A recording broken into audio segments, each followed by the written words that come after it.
Hello everyone. Welcome to the Epoch Times Today with Sarah Liang. Today we're connected with Mr. Chen Guangcheng, human rights lawyer and activist located in Washington, D.C.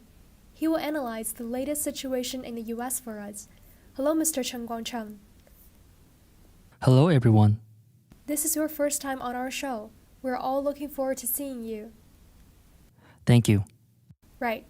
Now, after so many years, upon seeing America's current situation, including that President Trump got out of hospital after staying there for 3 days, could you tell us how you feel? How should I put it? Having been in America for so many years, I have a very intuitive feeling. Since the Trump administration started presiding over America, it has gradually abandoned America's long-term appeasement policy and has thoroughly recognized the CCP totalitarian regime's evil nature, its persecution of the Chinese people, and its threat to those countries in the civilized world. The harm it has caused to the universal values and traditional culture is very severe. Then President Trump this time was hospitalized briefly after testing positive for the CCP virus. I think it plays a main part. That is, to let President Trump make up his mind that eliminating CCP is a must. This may be a main effect. That is, if he had not had personal experience, he might not have realized so deeply the CCP's threat and damage to the free life of the whole world. It may be the case that through such an act and a speedy recovery, he was made to truly understand that as long as the CCP exists, not only Chinese, but also the people around the world won't possibly be safe and peaceful. So the appeasement policy in the past decades has raised the CCP, this ingrate party. Now they're using various tactics, propagandas of various styles, which have changed our free lifestyles. That I feel is most obvious. Trump sent out a short video on Sunday afternoon. He mentioned, "We must defeat this virus. The virus in America has been regarded by lots of people as CCP virus." He said he wasn't just doing it for the Americans. He is challenging the virus for the whole world. From this perspective, Trump has changed somewhat in his view on this issue. Our friends who are meticulous in your observation will notice he specifically put America in the first place. There is nothing wrong with this emphasis itself. If America is not powerful enough, how can it defeat the evil CCP regime? So there is no problem with that. But we can see now, he has not only stood for America but also taken the whole world in view, following all those to make preparations for a series of events previously launched. I have a feeling some big moves will continue to come out. Even while Trump was in hospital, let's take a closer look at some information on various aspects of the United States. For example, during Pompeo's visit to Japan, foreign ministers of Australia, India, and Japan had indicated clearly during their meeting. U.S. Senator Perry has also mentioned about designating CCP as a cross-national crime gang. This series of messages, to a great extent, it clearly releases a message which says the world is opposing this autocratic regime of the Communist Party. International Democratic Union is now in formation. It clearly recognizes where the threat lies. This is valuable indeed. Therefore, if the appeasement policy used on CCP goes away, not only will China have the hope of democracy all along, the carefree lifestyle in the free world of America and traditional culture could also be preserved. But once appeasement returns, the result will go the opposite way. Not only would China lose all hopes of having democracy, the carefree style of life in the free world may perhaps never reappear. So after being contracted with the coronavirus, would he prioritize the country's attitude towards the CCP to the top of the agenda? Would his stance become tougher when it comes to the CCP? What actions would be taken in the future? And what are your observations? I have a finer observation, his policy towards CCP for a long period of time. I feel the understanding is clear-cut. As Pompeo had said, the U.S. policy has taken a wrong approach for many years. President Nixon made a mistake. He even said some U.S. policies were wrong since 1922. What had been wrong since 1922? That's because America was anti-fascism at that time. But she didn't know CCP itself is fascism within fascism. I feel those words from Pompeo carry significant meanings. So at present, Pompeo has made it clear. For example, a day before yesterday, during a press conference, a journalist asked, How would America react if CCP attacked Taiwan? Pompeo responded, US would not sit back and watch. A clear message has been released from here. To the CCP, personally, I think the Americans have clear procedures, similar to how Soviet Union disintegrated at that time. Apply the same to the evil CCP regime. How to help the Chinese people break free from the Communist Party so China can truly set up a democratic framework. I think this has already been a very clear future national policy of the United States. So what exactly do they do and how to do it? This may require military strategic considerations. In other words, adjustment may be made in different situations, but the general direction is very, very clear. That is to stand with the Chinese people, to end the regime of communist dictatorship in China, to let China truly become a beneficiary of this democratic trend, to let the Chinese people truly enjoy freedom and democracy and enter the civilized world. This is his goal. It should be very clear. This, let's not interpret it as he's simply helping the Chinese. This is actually not like this. I feel that through this Communist Party's red poison spreading the world, which has caused so many deaths and infections, he has clearly realized the CCP's existence is a threat not only to the Chinese, but to the world, and the facts are clearly in front of you. If the free world still accepts the CCP's existence and thinks it's just persecuting the Chinese, if they still have the mentality of watching fire from the sidelines, I think this mentality is now gone, except for some stakeholders who want to continue to cooperate with the CCP. Continue the so-called unconcerned attitude, or no matter what the name is, just to maintain the relationship with it, to get benefits together. Apart from these, I think the US knows the Chinese Communist Party inside and out, has reached an unprecedented height. Yes, I saw that in August this year. President Trump retweeted one of your speeches at the Republican National Convention. Your 3-minute speech mentioned that the CCP is the public enemy of mankind in the world. Then what do you think Trump's reaction to the voice of the Chinese people now, and the importance he attaches to them compared with the past? Of course, it is completely different. Sometimes President Trump, when he spoke, I think Trump is a very special person who does special things at a special moment. He sometimes said one thing, but from what he did, I think he has always acted correctly with the CCP issue. Don't mind what he says. For example, everyone is criticizing him, saying he has always said, yes, Xi Jinping and I are good friends. He is always praising Xi Jinping as a great leader or something. But you look back at the entire history of the past few years, every time President Trump praises Xi Jinping, a big move will follow afterwards. You can look back. It is almost without exception. How do you see this? I personally think that the attack on the CCP is very effective, right? The CCP, no matter your application of bribe, the United Front, and the foreign propaganda, they all didn't work.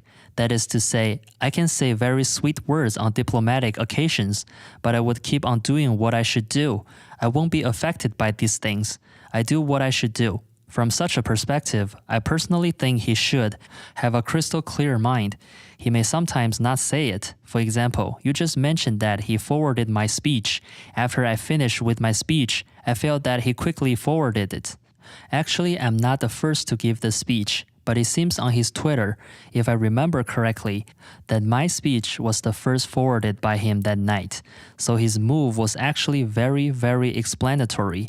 Moreover, the Republican National Congress of the US dared to let me say that the Communist Party is the public enemy of mankind. This in itself is very illustrative. That in fact sometimes some words needn't be said, but what you said is important. And most importantly, it all depends on what he is doing. So I think it's very important to see what he does. Whether he's asking the CCP to abide by the international trade rules and international world order, or imposing this series of sanctions, including prohibiting CCP from stealing intellectual property rights, stealing technology, prohibition of selling chips to the CCP. In fact, the effects are enormous. It is not simply a problem of prohibiting. By doing so, when the CCP lacks chips, Many things can't be done. Many companies can't operate. The Communist Party deceived the Chinese people by saying its technology has reached the level to even catching up with the Americans soon. Just look how powerful we are in doing this and doing that. In fact, nothing can be done without the chips. Gone are the years of propaganda and years of cheating people. Now majority of the citizens understand the situation. So the aftermath of this effect is not simply a problem of not being able to operate without chips. It directly shakes the foundation of the CCP's rule in China, the deeper meaning of which the CCP only wants fewer people to comprehend and of course will not respond to it and won't talk about it. But people who understand the Chinese people and the Communist Party and their relationship internationally can apprehend at a glance the importance behind this. Yes, on the day President Trump was admitted to the hospital, the U.S. launched a heavy blockbuster, banning the entry and immigration of the CCP members. Yes, Mr. Yang Jianli, whom I believe you also know, mentioned that when he went for naturalization, he was rejected, because at that time he was applying for a visa. He concealed his identity as a Communist Party member, so the suggestion that the immigration lawyer made was to let him quit the party again. How do you see this? The prohibition of CCP members to immigrate, first of all, is this already an important warning sign raised by the U.S.? Even Yang Jianli was rejected, so this is for real. Secondly, for the CCP, those high-ranking officials or those who are still abroad and those who have sent their children abroad, how will they be affected? What kind of wide influence does it have on the Chinese people? In fact, I think this policy of the US has been brewing for a long time. According to the information I know, it is only launched until today, and that means, using a Chinese saying, the CCP is like a tiger hanging in the mountain stream because it hurt too many people. All along, its destructiveness has always existed, but the US has, on this problem, been keeping an one-eye closed policy in order to maintain the CCP-American relationship. But now the situation has completely changed and they already have a deep understanding that the CCP is such a sort of an organization. In China, it is kidnapping the Chinese people and not representing them. Many of its doings cannot represent the Chinese people. So under this circumstance, and in fact, all these years, the CCP has intercepted many benefits that the US has given. All the benefits are taken away for itself. The good opportunities are given to its family, relatives, and friends. Even overseas, many of their assets has been transferred to the free world. So China is just a land where they do the harvesting. Then in this situation, very few ordinary Chinese people can get such opportunities. So this time, the US is brewing to play this card directly and to enforce it with strength. I think this is a very good thing to completely cut off the CCP's path. Originally, it was a well-thought-out plan to send the children and assets into the free world. And he just sits in China to reap, how to say it, the profit by enslaving the Chinese people. But it is already impossible now. Generally speaking, this impact on CCP is not a matter of just saving a backdoor to retreat.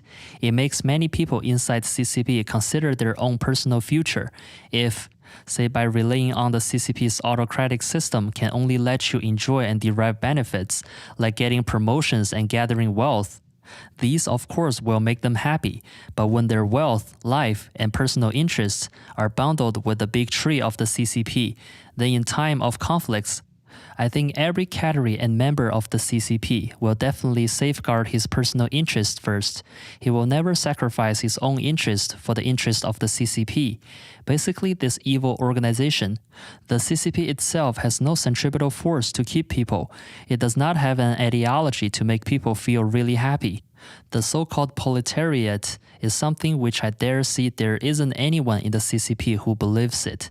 If you really believe in the proletariat, how come when an official got his home checked, isn't it billions, tens of billions, hundreds of billions were found?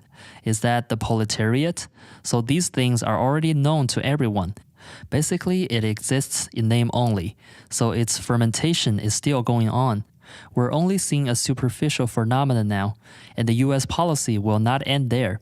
It is not that I'm banning you, the CCP, from applying for immigration to the US. In fact, the next step is for those communist cadres who have successfully applied for immigration to undergo an investigation into what they have done in the US over the years. After the investigation, a conclusion will be made or how to operate afterwards. We may all see it in the near future, so these things can never be that simple. It is a change in the form of the entire system, and it's a thorough change. Yes, do you think that there will be another wave of quitting the party? Since Falun Gong practitioners started to advocate the withdrawal from the CCP, now 360 million people have quitted the CCP, its young pioneers and youth league organizations. After the heavy blow of the U.S. immigration bill, how do you view this quitting the party action will evolve? Without doubt, there will definitely be a new wave of quitting the party. In fact, these people attached to the CCP is only for benefits. They don't really believe in communism or socialism. This is something impossible. So in this circumstance, for their own future, saving a backdoor to retreat, or to pursue other greater interests, or for their future not being affected by being a communist, whatever is their consideration, I think it is foreseeable that there will be more people to decouple their relationship with this evil organization. Moreover, this kind of withdrawal from the party also makes the CCP really paranoid. I always remember that when I was in China, at one time something happened overnight. When you woke up in the morning, you found bridges, streets, and along the roadsides had posters of "Heaven Eliminates the CCP" put up. This withdrawal from the CCP's party, young pioneers and youth league organizations made the CCP very, very scared. When I was illegally detained at home in November 2005, although some CCP arranged some thugs to live in our village, but suddenly when you woke up in the morning, you found these things were posted everywhere. The CCP was very nervous. Then the deputy secretary of the township shoved down these posters on the bulletin board. They thought that with this kind of lockdown or intimidation, it would deter people from doing this sort of thing in the village, but it still happened. Actually, from this and from the reactions of some citizens, it can be seen and said that the CCP basically does not win people's hearts. Generally, the citizens also opposed against its suppression of Falun Gong. I remember at the time there was a tablet on our bridge. There was something written on the tablet to state how the bridge came to. The name of the bridge was written there, and then later, Falun Gong practitioners posted this banner and was firmly stuck on it. I remember when someone saw this, some children wanted to pull it down. They tried to see whether they could pull it down because it was firmly stuck. Then the adults told them not to remove it. What are you doing this for? Actually, it means, in the adults' hearts, this poster here, this "Heaven Eliminates the CCP," they have a kind of recognition in their hearts. They don't even want the other children to destroy it. This is what it means.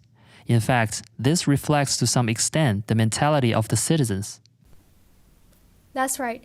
Last year, in the Hong Kong anti-extradition movement, the slogan "Heaven Eliminates the CCP" appeared all over the place.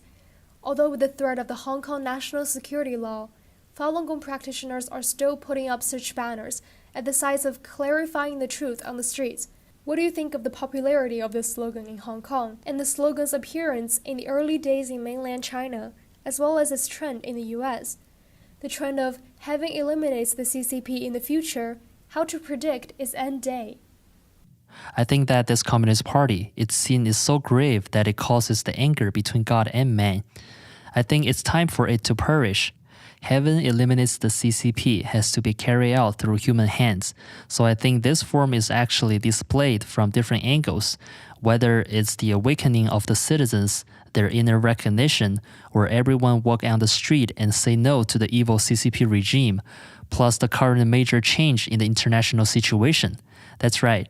Formerly, when the Communist Party cadres visited a foreign country, they were all welcomed before they arrived and greeted with salutations and red carpet. But look at this year when Wang Yi, the foreign minister of the CCP, visited Europe, what kind of treatment he received. This is already very clear in comparison. That is to say, this fundamental change into international situation, the CCP is rapidly shrinking into international space. All these series of manifestations fully illustrate the end of the Communist Party. Then in the future, these variations forces will gather together. When the joint force is formed, the world will take action to terminate the dictatorship of the CCP regime in China. That is, communist autocracy that has endangered mankind has come to the end. I think whether it's a Communist Party member or a League member, not to mention team members, because team members are all in the situation that the CCP didn't know, the individual didn't know, or without understanding, they were pulled into the party. As for those party members and league members, I think if your original intention to get close to the CCP is just to gain some benefits, if you haven't done any evil acts, you should now consider leaving a way for yourself for the future. If you have done a lot of evil things in the autocratic clique attached to the Communist Party, you must quickly find a way to redeem your sins.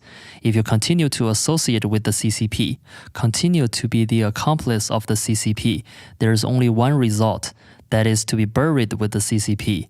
When the Chinese people stand up to sweep the evil regime of the CCP into the ashes of history, you too will be liquidated. It is essential that China will undergo a transformation of justice. We should firmly believe in this. Good prevails over evil. It will definitely come. This is not merely a problem of the Chinese, it is also the recognition of the world. After there's a common reaction, the evil regime of the CCP, under this common reaction, no matter what your CCP wants to do, it's futile. The party is one of their options. That means at this moment, quitting the party. I think it is just an option for you to cope with the CCP, that is, to decouple with the CCP, to break the relationship with the CCP.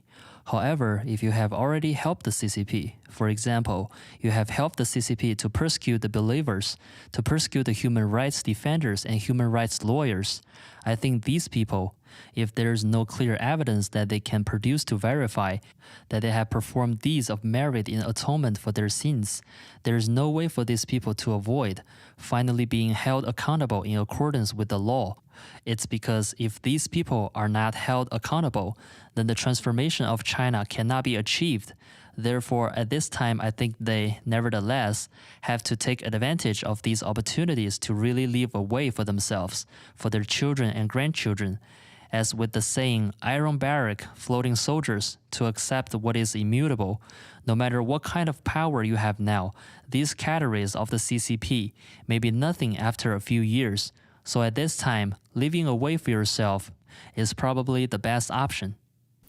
Yes, please also say a few words to the Hong Kong people, because they're now facing the suppression of the CCP, especially after the implementation of the Hong Kong National Security Law. Many protesters have been arrested, including the 12 Hongkongers who are held in mainland China. Is there anything you would like to say to them? I want to tell Hong Kong people, actually you all have been living for a long time in an environment of law and order. I think you don't know much about the evil of the CCP. So what I want to remind everyone is that in such a situation, the law under the CCP, it's totally different from the original law you were ruled in Hong Kong. The law of the CCP is that it can freely follow its needs to modify, to alter. Even it is too late to modify, too late to alter, they openly violate the law. At present, under the circumstances when CCP monopolies everything, you can't reason things with them. Therefore, under the CCP law itself, you can request them to abide to the law unceasingly, but don't hope they will. During the battle with CCP, while saving your family member, must keep in mind, this is extremely critical. That is, under all situations, don't trust the CCP, regardless of what they say. They will tell you, don't let anyone know what's said tonight. Don't let people interview you. I will let your family members out tomorrow. Don't ever trust them. If you do, you will be fooled. When they said, don't accept interviews today, I'll release him tomorrow. You should do it this way. Now that my family will be released tomorrow, I must double up the interviews. Expose CCP's violent deeds even more. Only this way will get effect. This is my many years of experience from combating in China. Do remember this. The family must come out and support you unceasingly. You have arrested one, 3 from the family will come out to support. Fighting and protesting are something CCP are most scared of. By doing so, though the result may not be immediate, to save your family members, whether it is the environment of their captivity or their later release, they will bring big benefits. The loss would be temporary. In the long term, the benefits far outweigh the loss. Remember this, our fellow Hong Kong people. To CCP, don't you ever trust them. Don't let CCP's suppression generate fear in you. If you let them feel that their method works, then they will double the effort and apply on you. Under such circumstance, whatever evil law CCP comes up with, remember this, we don't comply with evil law, with illegal law. The law is to punish people.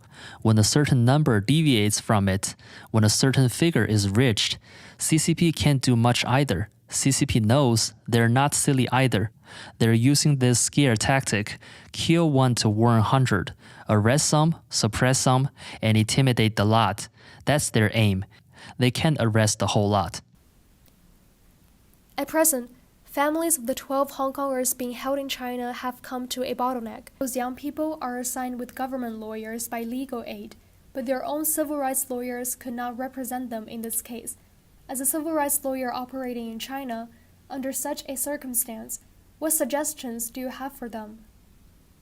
Put it in another way, say a government lawyer is assigned to give legal assistance. There is still an indication of something pro-government. That is, a party-sent lawyer.